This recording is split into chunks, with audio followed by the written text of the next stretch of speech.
오늘은 말씀 나누기 전에 우리 아주 잠깐 우리 2025년 지난 한 해 지나가면서 참 잘했던 일을 하나 속으로 한번 생각해 보실까요? 네, 시간을 30초만 드릴 테니까요. 2025년 한 해 동안 잘했던 일, 아주 잘했던 일 하나 생각해 보시면 되겠습니다.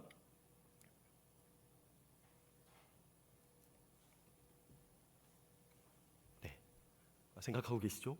제 얼굴 안 보셔도 됩니다. 잘 생각하시고요. 네, 이제 거의 생각을 하셨을 텐데요. 우리 옆에 계신 분 보시면서 이렇게 한번 인사하겠습니다. 듣던 대로 대단하십니다라고 인사할게요. 시작. 네, 한 번 더 시작. 듣던 대로 대단하십니다. 이렇게 한번 답을 할게요. 저한테 방금 이야기하신 분에게 벌써 소문이 났나요? 이렇게 인사하겠습니다. 시작. 네, 감사합니다. 네, 2025년 한 해 동안 참 잘했던 일, 저희가 묻고 확인하진 않을 텐데요. 참 잘하셨습니다. 좋은 소문들이 더 많이, 더 멀리 났으면 좋겠습니다. 오늘 1월 4일이죠. 1월 4일이고 우리 2026년의 첫 번째 주일입니다. 제가 이번 주일을 준비하고 맞이하면서 1월이 4일밖에 안 지났어라는 생각을 했는데요. 우리 지난 2주간 진짜 많은 일들이 있었던 것 같습니다. 그 많은 일들 사이에서 우리 모두 힘차게 1월 첫 주를 시작을 했는데요. 이렇게 시작한 첫 주일부터 시작해서 우리 2026년 끝까지 또 하나님의 은혜 가운데 특별히 기도와 기도의 응답 가운데 우리 멋진 삶을 사시기를 주님의 이름으로 축원합니다. 지난주에 제가 오후 예배 시간을 통해서 보는 대로 살지 말고 듣는 대로 살라라고 말씀을 드렸어요. 내가 보기에 좋은 대로 살지 말고 하나님께서 말씀하시는 대로 그의 말씀 듣고 듣는 대로 살라라는 말씀들을 함께 나누었습니다. 사사시대의 이제 시대 정신을 말씀드리면서 사사기 21장 25절의 말씀도 함께 나누었습니다. 말씀에서는 그때에 이스라엘의 왕이 없으므로 사람이 각기 자기 소견에 옳은 대로 행하였더라라는 이 말씀이 사사시대의 시대 정신이라고 말씀을 드렸어요. 하나님이 계시고 하나님께서 왕으로 통치하시면서 끊임없이 사람들에게 왕의 음성을 들려주었음에도 불구하고 눈에 보이지 않는 왕, 눈에 보이는 왕이 없다고, 눈에 보이지 않는 왕이신 하나님의 음성을 듣지 못하는 시대를 살아가고 있었습니다.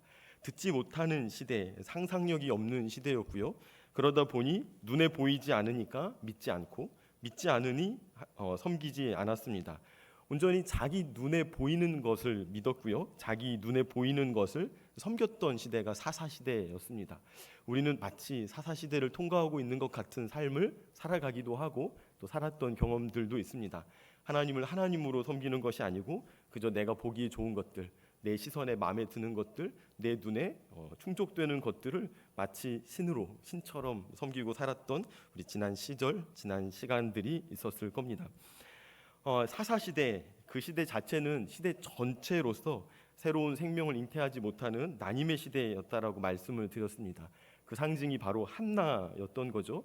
한나의 남편은 엘가나였는데 엘가나에게는 분인나라는 또 다른 아내가 있었습니다. 분인나와 한나, 아내 2명을 두었는데요. 분인나는 2 이상의 자녀를 두었다라고 이야기하고 임신하고 출산하지 못하는 한나를 격분하게 하고 괴롭게 하고 있었습니다. 성경은 2 사람 사이를 적수라고 표현을 하고 있습니다. 사이가 좋아질래야 좋아질 수 없는 사이였던 거죠. 1년에 한 번 제사 드리는 날이었습니다. 사랑하는 아내 한나가 자신의 난임과 그리고 분인나로 인한 그런 격분한 마음들, 무거운 마음들을 가지고 힘들고 어려워하고 있을 때 남편 엘가나가 한나에게 위로한답시고 이렇게 이야기를 하죠. 어찌하여 울며 어찌하여 먹지 아니하며 어찌하여 그대의 마음이 슬프냐, 내가 그대에게 10 아들보다 낫지 않느냐. 네, 이런 얘기 요즘에 하면 혼납니다. 그죠? 가장 어이없는 성경 구절 중에 하나인데요. 아마 한나는 이렇게 대답을 했을 겁니다. 당신은 그냥 그렇게 믿고 사세요. 그렇게 생각하고 사세요.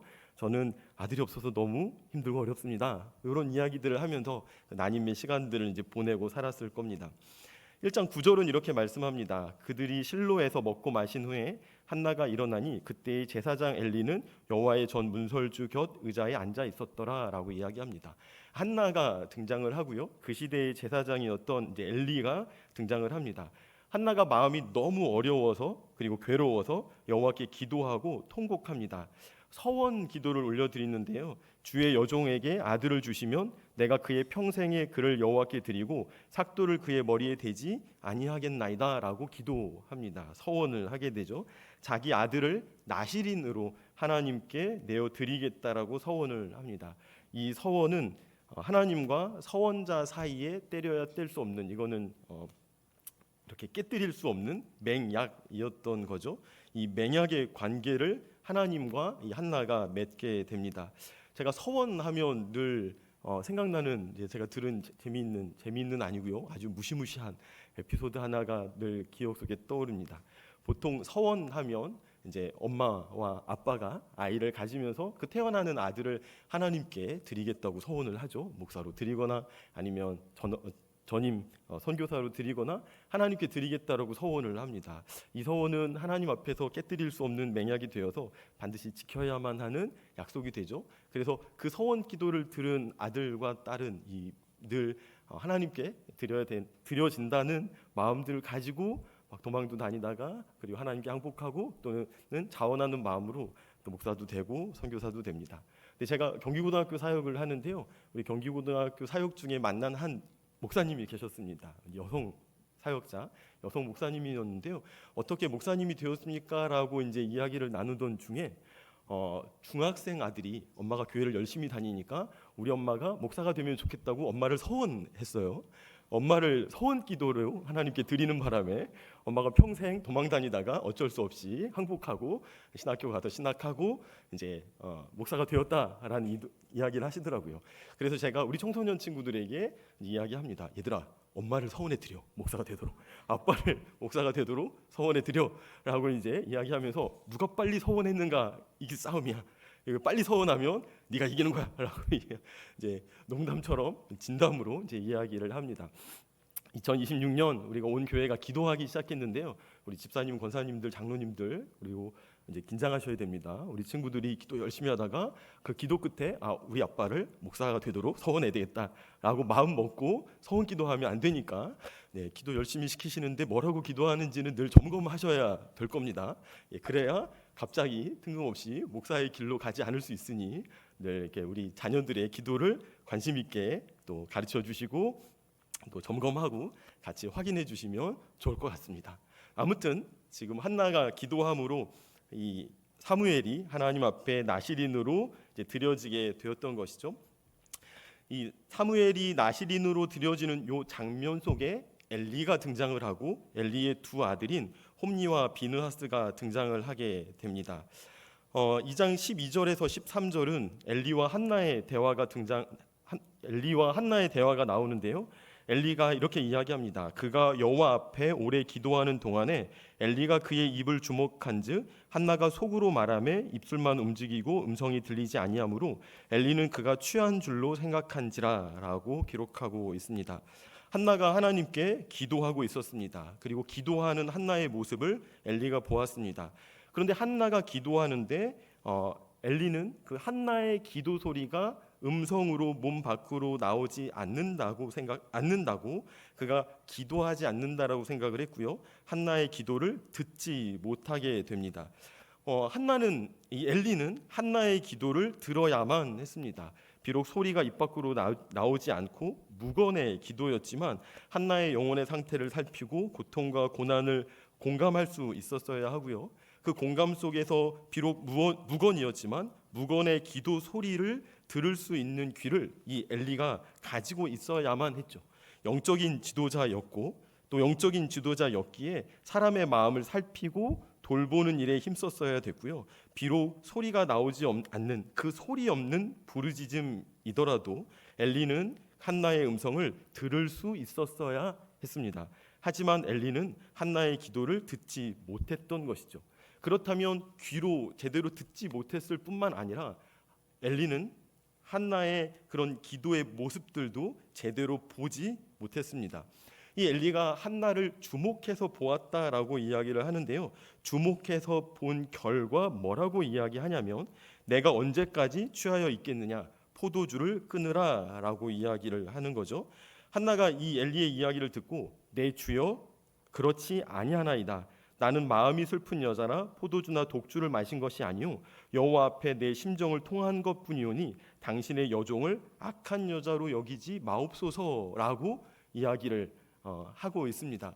엘리 제사장이 이 한나의 기도 소리를 듣지 못했을 뿐만 아니라 그가 지금 기도하고 있는 것을 보지 못하고 있을 때 한나는 나는 지금 기도하고 있습니다. 내 심정을 여호와 앞에 지금 통하고 있습니다라고 이야기를 하죠. 이제 그 이야기를 듣고 이제 엘리가 아들을 낳을 것이다라고 이야기합니다. 그리고 그 아들의 이름은 우리 사무엘, 샤마엘, 하나님의 음성을 듣다, 하나님을 듣다.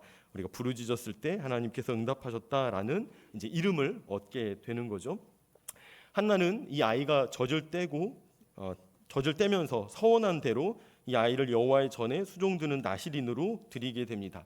1장 이야기가 이렇게 끝이 나는데요. 한나가 사무엘을 낳은 이 1장의 이야기를 통해서 이스라엘의 지도자였던 이 엘리 제사장은 하나님의 음성을 듣지 못하고 하나님의 말씀을 듣지 못하는 듣지 못하는 세대의 마지막 인물로 소개하고 있습니다. 사사시대 전체가 자기 소견에 옳은 대로 행하였던 시대이고 하나님의 음성을 듣지 못하는 시대였는데요. 이 듣지 못하는 시대의 마지막 인물이 엘리 제사장이었던 것이죠. 하지만 엘리 제사장은 심지어 자기가 보는 것도 정확하고 올바르게 볼 수 없는 사람이었습니다. 듣는 것도 안 되고 보는 것도 안 되니까요. 새로운 생명을 잉태할 수 있는 그런 힘을 갖지 못한 사람이 엘리 제사장이었던 거죠. 난임의 시대에 난임의 상황을 상징하는 사람이 바로 엘리 제사장이었던 것입니다. 그에 반해서 2장 11절은 이렇게 끝이 납니다. 그 아이는 제사장 앞에서 여호와를 섬기니라라고 이야기하죠. 이 사사시대의 마지막 그 지점에 엘리 제사장이 있고요. 엘리 제사장 다음에 등장하는 이 사무엘은 여호와 앞에서 제사장 앞에서 여호와를 섬기는 사람이었다라고 이야기합니다. 그 아이가 여호와를 섬기기 시작했다. 그런 아이가 세상에 등장했다. 그 아이가 이 사사시대 끝자락에 나타났다라고 소개를 합니다. 2장 12절에서 17절은 엘리와 그의 두 아들을 소개하고 있습니다. 엘리 제사장 그리고 두 아들은 이렇게 이야기가 시작됩니다. 엘리의 두 아들은 행실이 나빠 여호와를 알지 못하였더라라고 이야기하죠. 엘리가 하나님을 제대로 알지 못하고 하나님을 제대로 섬기지 못하자 그의 아들이었던 홈리와 비느하스 두 아들도 여호와를 알지 못하고 여호와를 제대로 섬기지 못합니다. 심지어 그의 행실이 아주 나쁘다라고 이야기를 하고 있습니다. 이 두 제사장은 제사장들의 관습대로 삶은 고기를 먹어야만 했습니다. 하지만 삶은 고기를 가져가기를 싫어해서 고기를 삶기 전 제사로 드리는 이 고기를 삶기 전에 날고기, 생고기를 가져가려고 했습니다. 삶은 고기 먹고 싶지 않고 날고기 구워 먹고 싶다라고 했던 거죠. 그래서 제사장의 사환들이 와서 이 두 제사장에게 구워드릴 고기를 내라라고 제사 드리는 사람에게 이야기했고 제사 드리는 사람은 규정을 따라서 삶은 고기를 내어 주어야 한다라고 이야기를 합니다. 그래도 그가 내게 삶은 고기를 원하지 아니하고 날 것을 원한다라고 이 사환들이 이야기를 하면서 규정이 아닌 잘못된 방식으로 억지로 빼앗으려고 하죠. 심지어 이렇게 협박도 합니다. 지금 내게 내놓아라. 그렇지 아니하면 내가 억지로 빼앗을 것이다 라고 이야기를 합니다. 이런 악행들이 끊임없이 이어지게 되었고 끊임없이 이어진 악행들이 소문에 소문이 지금 나서 퍼져가고 있는 상황이었습니다. 이 두 제사장, 이 엘리 아들들의 모습을 보면 생각만 해도 화가 치밀고 상상하면 피가 거꾸로 솟을 만한 그런 사건이 됩니다. 제사였습니다. 예배였죠. 하나님 앞에서 가장 거룩하고 가장 신실하게 제사를 드리고 예배를 드려야 되는 그 제물을 마음대로 임의로 강탈하고 탈취하려고 했던 행위들을 이 두 제사장, 두 아들들이 이제 이어갔던 것이죠. 그들의 직책이 있고 그 직책에 따른 권한이 있는데 그 권한을 넘어서서 자기들의 권한을 남용함으로 삶은 고기가 아니라 그런 날고기를 가져가려고 했던 두 아들들의 악행을 보게 됩니다. 이런 예배에서 이런 제사 상황에서 예배에서 자신들의 마음대로 하려고 했던 두 아들들을 보았던 수많은 그 백성들은 마음이 너무 힘들고 마음이 너무 어려웠던 것이죠. 그래서 성경은 이 두 아들들을 평가하기를 행실이 나쁘다라고 정죄하고 있습니다. 나쁜 행실들을 가지고 있었던 거고요. 17절에서는 이렇게 말씀합니다. 이 소년들의 죄가 여호와 앞에 심히 크면 그들이 여호와의 제사를 멸시함이었더라라고 이야기하죠. 그들이 여호와의 제사를 멸시하였다, 경멸히 여겼다. 이 죄가 여호와 앞에서 심히 크다라고 이야기를 합니다. 경멸이라는 단어의 한자는 가벼울 경자, 업실여긴 멸자를 사용합니다. 남을 가볍게 여기고 깔보아 업신 여기는 감정이나 태도를 이야기하죠. 경멸이라는 단어, 또 멸시라는 단어 속에는 보다라는 우리 한자어가 담겨져 있습니다. 업신 여기어서 보다, 깔보아 보다, 그리고 낮추어 보다라는 시각을 중심한 단어들이 이 경멸, 멸시라는 단어 속에 담겨져 있죠. 기본적으로 보는 행위에 대해서 지적하고 있습니다. 이 보는 행위가 특별히 여호와 앞에서, 더 정확한 번역으로는 하나님의 눈 앞에서, 하나님의 시야 앞에서, 하나님의 시선 앞에서 그들의 죄가 엄청나게 그레이트, 크다라고 성경은 쭉 이어가고 있습니다. 이 두 아들 홈리와 비느하스의 이야기 끝에 사무엘의 이야기가 18절부터 20절까지 이어집니다. 너무 재밌게도 지금 1장부터 3장까지 가는 이 과정 속에 엘리의 두 아들 이야기, 그 다음에 사무엘 이야기, 또 엘리 이야기, 사무엘 이야기, 또 엘리의 가문 이야기, 사무엘의 이야기가 교차해서 지금 쭉 이어져 오고 있습니다. 엘리 자녀들의 아들들의 범죄의 사실들, 악행 사실을 고발하고 나서 18절에서 21절까지 사무엘의 이야기가 등장을 하죠. 아이 사무엘은 어렸을 때부터 세마포 에봇을 입고 여호와 앞에서 섬겼다라고 이야기를 하고 있습니다. 이 엘리 제사장이 여호와의 전에 올라와 기도하고 있는 이 한나를 제대로 보지 못하고 허튼 소리를 할 때 그의 두 아들이 예배를 경멸히 여기고 예배드리는 자, 제사하는 자의 고기를 권한을 남용해서 자기 마음대로 하려고 할 때 이 악행을 뒤이어서 등장하는 사무엘의 이야기는 어려서부터 세마포 에봇을 입고 여호와 앞에 섬겼다라고 말씀을 하죠. 여호와께서 한나를 돌보시사 그로 하여금 임신하여 세 아들과 두 딸을 낳게 하셨고 아이 사무엘은 여호와 앞에서 자라니라라고 말씀을 합니다. 엘리는 점점점 여호와 하나님 앞에서 멀어져서 보이지 않는 상황까지 지금 쭉 밀려가고 있는 거고요. 사무엘은 점점 하나님과 가까워져서 하나님과 깊이 만나고 깊이 교제하는 그 사무엘상 3장까지의 요 사전 지금 단계까지 오고 있습니다. 2장 22절에서 25절 우리가 함께 읽었는데요. 성경은 다시 엘리의 이야기로 돌아오게 됩니다. 엘리가 매우 늙었더니 그의 아들들이 온 이스라엘에게 행한 모든 일과 회막문에서 수종드는 여인들과 동참하였음을 듣고라고 이야기합니다. 그리고 23절에서는 엘리가 자신의 아들들을 불러 모읍니다. 그러곤 이야기를 합니다. 너희가 어찌하여 이런 일을 하느냐? 내가 너희의 악행을 이 모든 백성에게서 듣노라. 이어서 내 아들들아 그러하지 말라. 내게 들리는 소문이 좋지 아니하니라. 너희가 여호와의 백성을 범죄하게 하는도다. 사람이 사람에게 범죄하면 하나님이 심판하시려니와 만일 사람이 여호와께 범죄하면 누가 그를 위하여 간구하겠느냐라고 아들들의 악행에 대해서 아들들에게 이야기를 합니다. 이 엘리가 아들들의 악행 이야기를 어떻게 했다고요? 들었다라고 이야기를 합니다.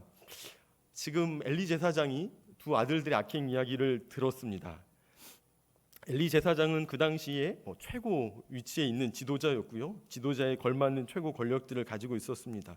이 권력을 가진 이 아버지 엘리에게 두 아들들의 악행이 들려왔다라는 것은 이미 모든 백성들이 그 두 아들들의 악행에 대해서 모두 다 알고 있었다는 것, 알려졌다는 것이죠. 그리고 악행과 그 악행을 저지른 아들들에 대해서 서로 이야기를 하고 있었다는 겁니다. 이건 숨길 수도 없고 감출 수도 없는 일이 되었고요. 따라서 엘리 제사장이 반드시 듣고 처리해야만 하는 일이 되었습니다. 하지만 이 아버지 엘리가 아들들을 정죄하고 그들을 처리하고 처벌하는 데는 굉장히 미온적이었습니다. 엘리 제사장이 아들들의 악행을 멈춰 세우지도 않고 징계하지도 않고 처벌하지도 않고요. 그저 그들에게 나에게 들리는 너희의 소문이 좋지 않다 정도로 이야기를 합니다. 내가 악행을 듣기는 들었는데 그렇게 들린 너희들에 대한 소문이 그냥 좋지 않다 정도로 이렇게 가볍게 여기고 가볍게 다루고 그냥 넘어가려고 했던 거죠. 그런데 이 두 아들들의 악행에 대한 이야기는 비단 사람들의 이야기뿐만이 아니었습니다. 그것은 엘리 제사장을 돌이켜 세우고 하나님 앞에 바로 서기를 기대하는 하나님의 음성이었던 것이죠. 하나님은 직접 하나님의 사람들에게 자신의 음성을 들려주기도 하지만 매우 드문 경우고요. 보통은 사람들의 음성을 통해서 다른 사람들의 말을 통해서 이야기를 통해서 하나님께서는 자신의 음성을 들려주십니다. 그래서 뭇 백성에게 모든 사람들에게 그의 아들들의 행위가 악하다라는 이야기를 들었다라는 것은 사실은 사람들의 이야기가 아니고 하나님의 음성으로 들었어야만 했죠. 하지만 이 엘리 제사장은 귀도 둔해지고 또 보는 시야도 둔해져서 하나님의 음성을 듣지 못했습니다. 이상이 없어서 하나님의 뜻을 알지 못하는 시대를 넘어서서 듣지도 못하는 그런 시대를 살아가고 있었던 거죠. 도처에서 하나님의 음성이 들림에도 불구하고 그 음성들을 하나님의 음성이라고 생각하지 않고 그저 지나가는, 그저 아무렇지도 않은 별것 아닌 이야기로 생각하고 자신도 회개하지 않고 그리고 두 자녀의 악행들을 멈춰 세우지도 않고 징계하지도 않았던 것이죠. 그래서 25절은 이렇게 말씀합니다. 그들이 자기 아버지의 말을 듣지 아니하였으니 이는 여호와께서 그들을 죽이기로 뜻하셨음이니라. 끔찍한 이야기죠. 비극 중에 비극이 됩니다. 결국 끝끝내 아버지의 음성도 듣지 않고 그리고 하나님의 음성도 알아차릴 수 없었던 두 아들의 말로는 비참함이었고요. 그리고 그들의 아버지였던 엘리의 인생 마지막도 비참함뿐이었습니다. 그런데 26절 들어가면 이렇게 말씀합니다. 아이 사무엘이 점점 자라매 여호와와 사람들에게 더욱 은총을 받더라 라고 이야기하죠. 사무엘은 하나님께 은총을 받을 뿐만 아니라 사람에게 은총을 받습니다. 사람에게 은총을 받을 뿐만 아니라 하나님께 은총을 받은 아이로 청년으로 성인으로 자라가게 되죠. 그러고 나서 27절에서 36절까지 최종적인 엘리 가문에 대한 심판의 메시지가 나오는데요. 중심 구절은 30절입니다. 30절 말씀 화면 보면서 같이 한번 읽어보죠. 시작.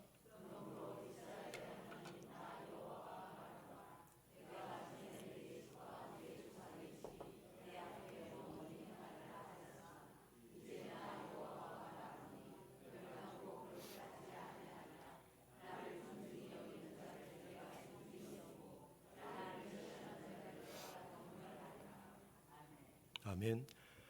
네, 하나님께서 엘리 제사장에게 이렇게 마지막으로 경고하십니다. 나를 존중히 여기는 자는 내가 존중히 여길 것이며 나를 멸시하는 자는 내가 그를 멸시할 것이다. 경멸할 것이다 라고 이야기를 하고 있습니다. 엘리, 너가 너의 보는 대로 그 시선에 보는 대로 마음대로 좋을 대로 살고 자기 마음대로 자기 시선에 옳은 대로 살다가 결국 하나님마저도 경멸하고 멸시하는 삶을 살았으니 어쩔 수 없이 나도 너와 너의 가정과 너의 가문을 멸시할 것이다 라고 이야기를 하죠. 하나님께 멸시를 당하지 않고 멸시 끝에 저주를 당하지 않기 위해서는 하나님을 존중하는 그런 믿음의 삶을 살아야 됩니다. 하나님을 사랑하고 하나님을 경외하고 하나님을 주목하고 특별히 하나님의 음성을 듣고 하나님의 말씀을 듣는 삶을 살아야 되는 거죠. 내 시선에 보기 좋은 대로 내 시선에 옳은 대로 아무 기준 없이 나를 기준 삼아서 살아가는 삶이 아니라 철저하게 하나님께서 뭐라고 말씀하시는지 듣고 그 말씀을 내 삶의 절대적인 유일한 기준으로 삼고 그 기준대로 살아가는 삶을 살아갈 때 하나님께서 그를 존중히 여기신다라고 이야기합니다.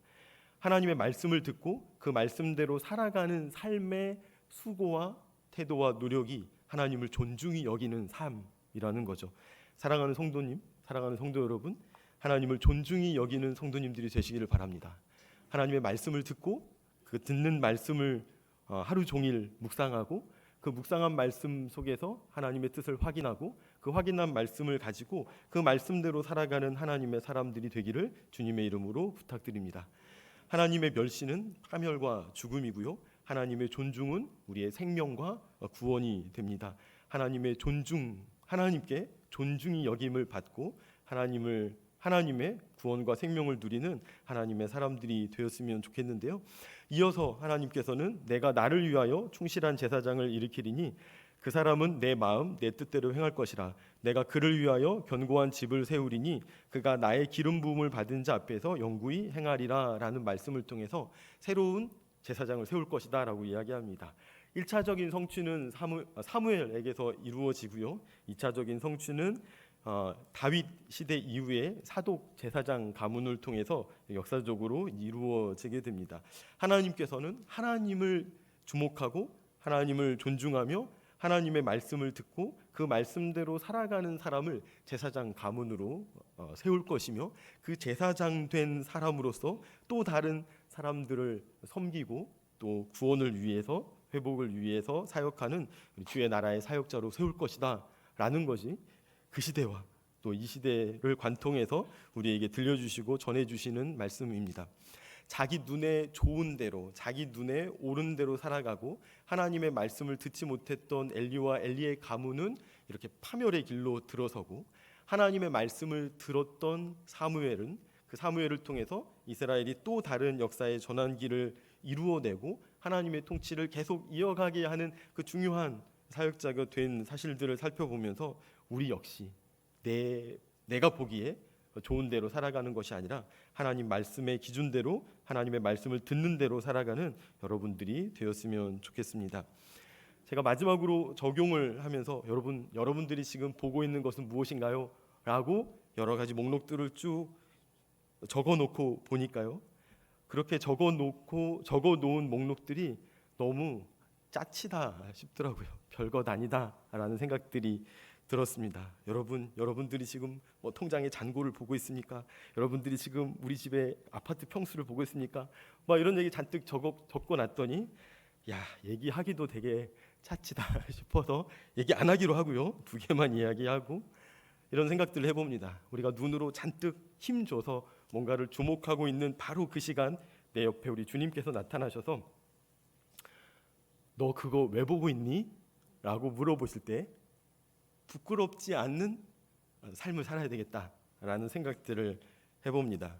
아마 저와 여러분 모든 성도님들 똑같은 마음일 거라고 생각합니다. 우리 주님이 그거 왜 보고 있어? 그거 뭐 하려고 보는 거야? 그거 보고 있으니까 좋아? 라고 물어볼 때 좋아요. 저 괜찮아요. 저 너무 좋습니다. 이렇게 얘기할 만한 것 보자. 그리고 너무 부끄러울 것 같고 너무 이렇게 마음 어려울 것 같고 이런 것들 내가 보고 있다면 주목하고 있다면 집중하고 있다면 그래서 마치 그것만이 내 인생의 전부인 것처럼 몰입하고 있다면 빨리 정리하고 빨리 끊어버리고 하나님을 존중하는 삶, 하나님을 소중히 여기고 하나님을 더 중요하게 여기는 삶으로 빨리 돌아와서 제 길로 회복하자, 제자리로 돌아오자라는 말씀들 드리면서 우리가 어떤 삶을 살아가는지 특별히 무엇을 보고 있는지 점검하고 어떤 이야기들을 듣고 있는지를 점검하면서 하늘의 음성, 하나님의 음성을 듣는 저와 여러분들이 되기를 주님의 이름으로 부탁드립니다. 기도하겠습니다.